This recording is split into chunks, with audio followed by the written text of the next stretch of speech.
요즘 단기집 중표지연재는 본편과 진행을 함께하며 떡밥을 풀어가지만 과거의 표지연재는 패배했던 빌런들의 본편 외느낌으로 진행되었습니다. 첫 번째가 버기였고, 두 번째가 장고였고, 세 번째가 하찌였죠. 이들은 어김없이 본편에서 다시 등장하여 각자의 역할을 갖게 되었죠. 그래서 단기집 중표지연재에 등장한 캐릭터는 무조건 다시 등장한다는 법칙이 암묵적으로 있는 것인데, 네 번째 표지연재가 바로 와포르입니다. 와포르의 표지연재는 전에도 말씀드린 적이 있어 짧게 이야기하면 루피에게 패배 후에 날려져가서 노숙 생활을 하다가 장난으로 만든 장난감들이 알고 보니 세계에 없던 금속이었고, 이를 와포메탈이라 칭하여 원피스 세계관에서 헤루석과 주철광처럼 주요 금속이 되었습니다. 하여 와포르는 왕국을 세울 정도의 부자가 되고 세계회의까지 참석할 수 있는 권한까지 얻게 되었죠. 그래서 레벨리까지 오게 된 것이지만, 오다가 설마 이무의 존재를 알게 될 사람은 오로성과 사보, 와포르로 만들어버릴 줄은 생각도 못했습니다. 최근에 강철의 연금술사를 보았는데요. 거기서 느낀 건 잊혀져 있던 조연들을 한 명 한 명 데리고 와서 최종장에서 각자의 역할을 하게 하니 그렇게 반갑고 감동적일 수가 없더라고요. 이처럼 와포르도 하나의 역할을 맡게 되는 것을 보고 오다가 25년간 연재를 진행하면서 리퀘스트나 표지 연재에서 꾸준히 조연들의 뒷서사를 그리는 것이 어쩌면 최종장에서 보고 싶던 얼굴들이라는 히든카드를 모조리 꺼내기 위함이었던 것이 아닐까라는 생각을 해봅니다. 그리고 와포르가 이무의 존재를 알게 된 이쯤에서 과연 이무의 존재를 알고 있는 사람이 딱 3명뿐일까? 라는 생각을 해보면 한 명 더 있을 수 있습니다. 바로 도플라밍고가 있습니다. 도플라밍고는 세계의 실권을 수술수술 열매로 쥘 수 있다면서 인격 이식 수술을 언급한 적이 있었기에 과연 도플라밍고도 이무의 존재를 알고 있는 것인가라는 생각을 했었는데요.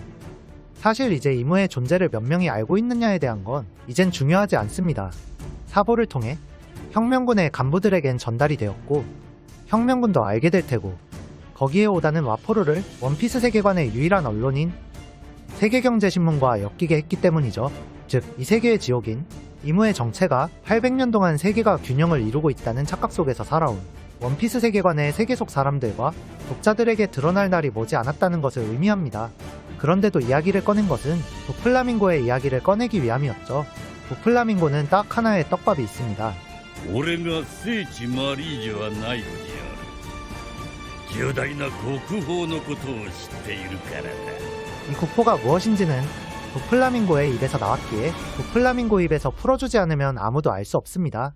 그렇기에 와포르도 최종장에 참여시키고 잊혀져 있던 CP9의 멤버들도 모두 불러들이며 원피스 개국 공신들로 최종장을 꾸미려는 지금, 원피스 세계관을 마치 체스 관망하듯이 바라보는 원피스 세계관의 평론가 도플라밍고가 빠지면 섭하다고 생각합니다.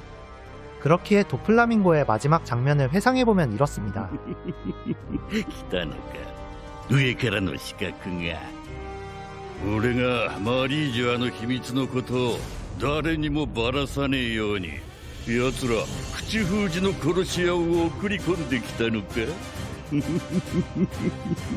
오다는 누군가의 죽음을 이렇게 소리소문 없이 만들 작가가 아니라고 생각합니다.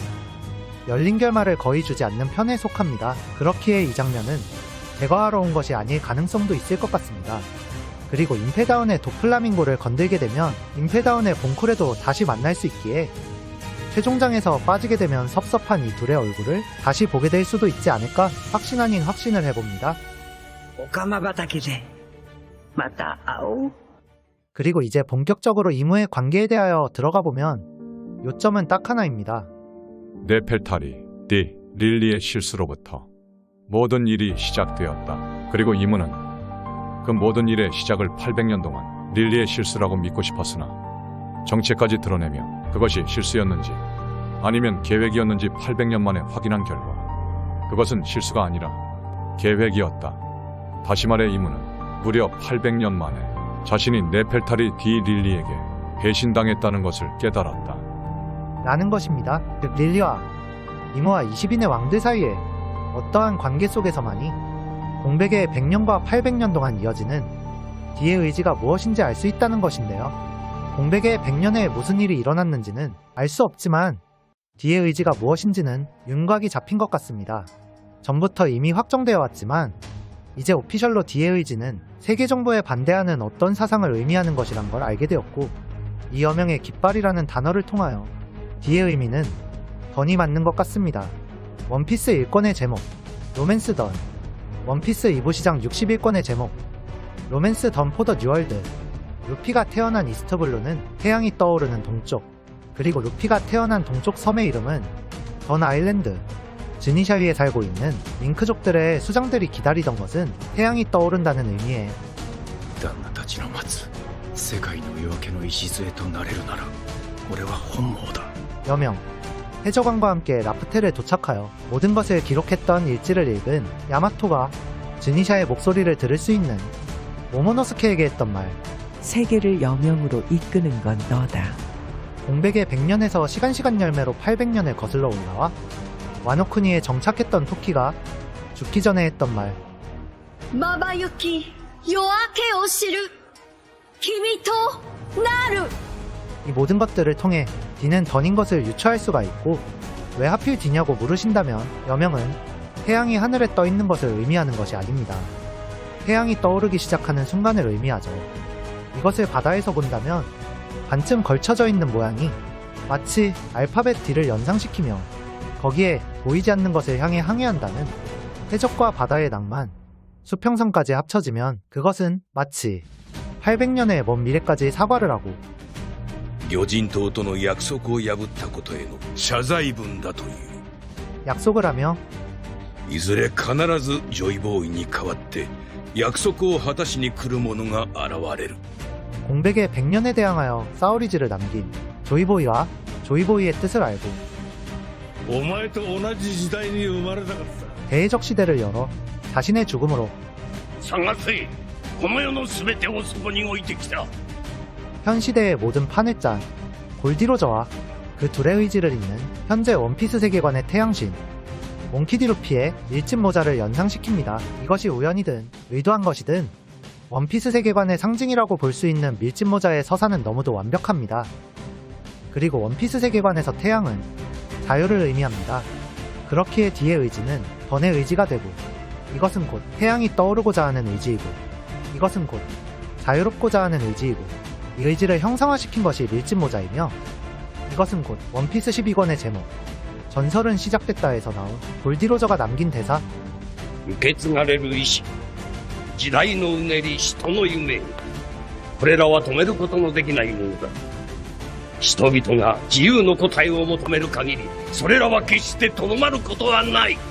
이것과 일맥상통합니다. 한 사람이 지배하는 세계는 결코 자유로울 수 없기에 이제는 이무의 존재가 드러나면서 루피가 세계 정부와 싸울 명분은 확실해지는 것 같지만, 루피는 영웅이 아닙니다.